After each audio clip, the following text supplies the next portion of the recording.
Nay! Nay! Oh, ang aga-agang ingay mo. Nay, ano po almusal natin?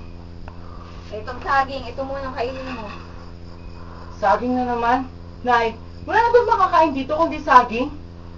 Puro reklamo. O, itong 2 piso. Bumili ka sa tindahan ng pagkain mo. Huwag mo sasabihin sa kapatid mo at baka mainggit ka. At ano na mabibili ko dito, Nay, sa 2 piso? Pasensya na, anak. Binigay ko sa tatay mo yung natitira kong 20 pesos sa pitaka ko. At ano, ipakiinom lang niya? Nay naman! Huwag kang mainit, baka magising yung tatay mo. Ewan ko sa'yo, Nay. Hindi pa natin iwanan ng natay. Kaya na natin siya. Huwag mo sabihin yan. Mahal ko ang tatay mo at alam kong mahal niya tayo. Ano pa nga ba masasabi ko sa'yo, Nay, kundi umuulan ako sa'yo?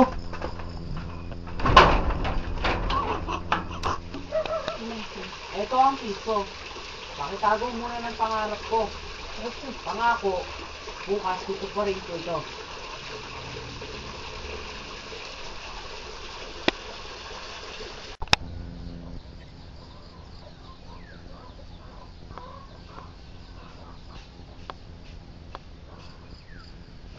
Akin yan eh.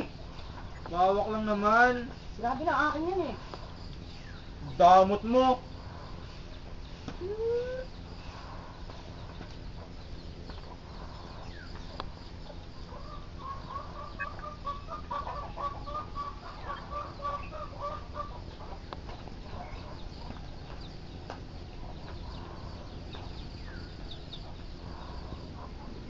Oy, Jun!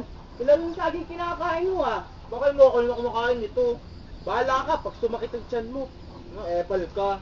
Eh, ikaw kumakain ng saging, unggoy! Epal. Unggoy! Epal. Unggoy! Epal. Unggoy! Epal. Hoy, kayong dalawa! Ang iingay nyo, pag nagising ang tatay nyo, matatamaan na naman kayo doon. Nay, kasi si Jun kumakain ng hilaw na saging eh, may hinog naman doon. Bakit mo? Hindi naman ikaw kumakain nito. Bahala ka pag sumakit ang tiyan mo. Bakit ba dun hila yung saging na kinakain mo, eh may hinog naman sa lamesa?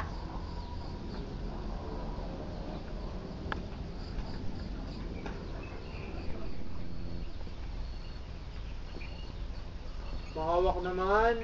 May buntot lang ha.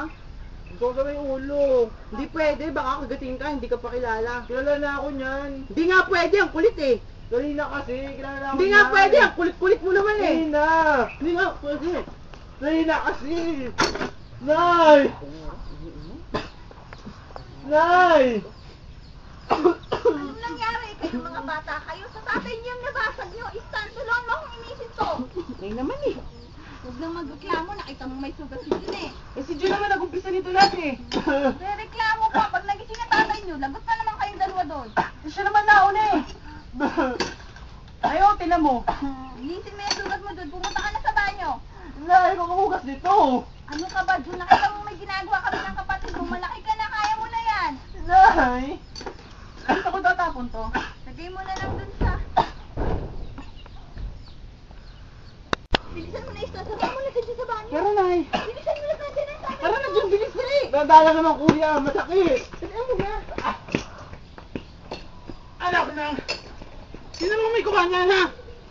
Nasa yung dalawa?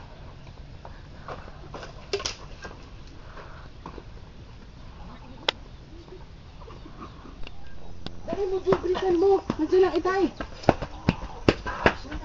Danda naman kuya. Sakit kaya. Pasensya na. Gising na ba ang tatay? Oo, gising na siya eh. Hindi naman niya tayo papaluin, di ba? Hindi naman. Nasaan yung mga lintik na yun? Kuya. Ano Hindi dito! Kuya. Tay! Walang niya ka, ha? Wala ka nang ginawa! Tama! Wala ka nang ginawa! Hindi ka pagkagawa na tama, ha?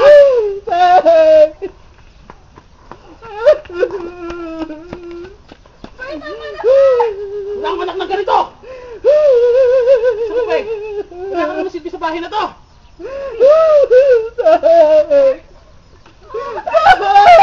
Huwag kang magulo! Kundi ikaw susunod ko hampalusin! Tay! Tay! Aso! Tay! Nabaloko kang bata ka, ha? Tay! Tay! Tama na po, tay! Naku kung bata ka! Ano balak mo sa akin? Patayin, ha? Tay! Sama ka dyan, mga walang silbi! Bata pa lang! Ay, tama na po! Bukang tagtado! Sama dyan, mga walang silbi!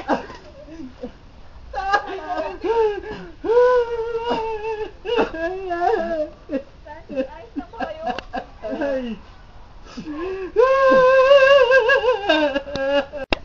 Mga anak ko, pasensya na wala akong nagawa. Stan, soon. Nay, bakit ganun tatay?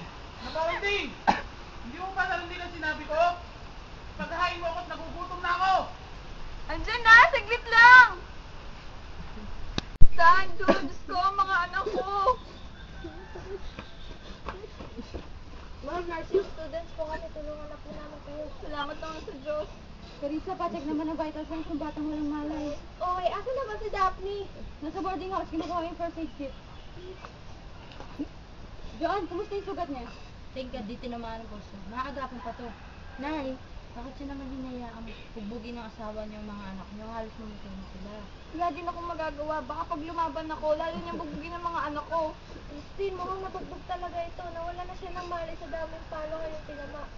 Tara, dali na natin siya sa klinik. Asan na ba si Daphne? Parating na yun. Andito na ako. Anong nangyari sa dalawang bata? Okay na sila. Dali na namin natin sa klinik kasi para magamot yung sugat nila ayos.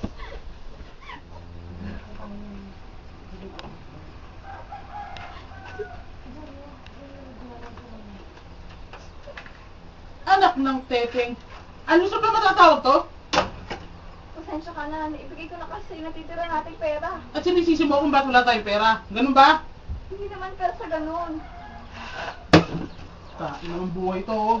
Mas mabuti pang uli sa bahay na to. Pero wag, kailangan ka ng mga anak natin. Kailangan kita. Huwag mo akong dramahan ng ganyan. Makakatim ka sa akin eh.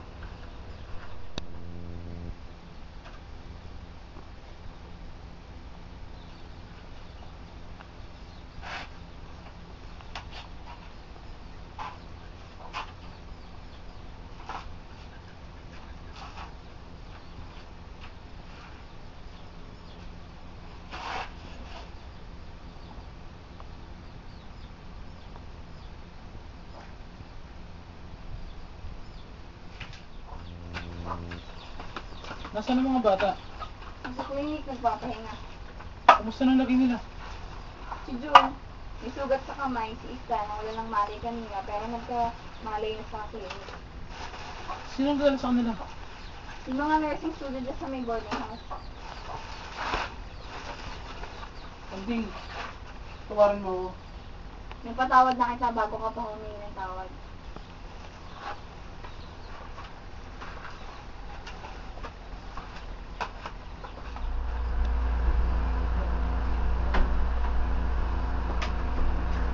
Ito ang pagkain mo. Saan mo galing ang pagkain natin? Yung mga estudyante tumulong sa atin kanina. Ang bait naman nila inay. Di tulad ng tatay, alam lang pahirapan tayo. Nay!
Mga anak!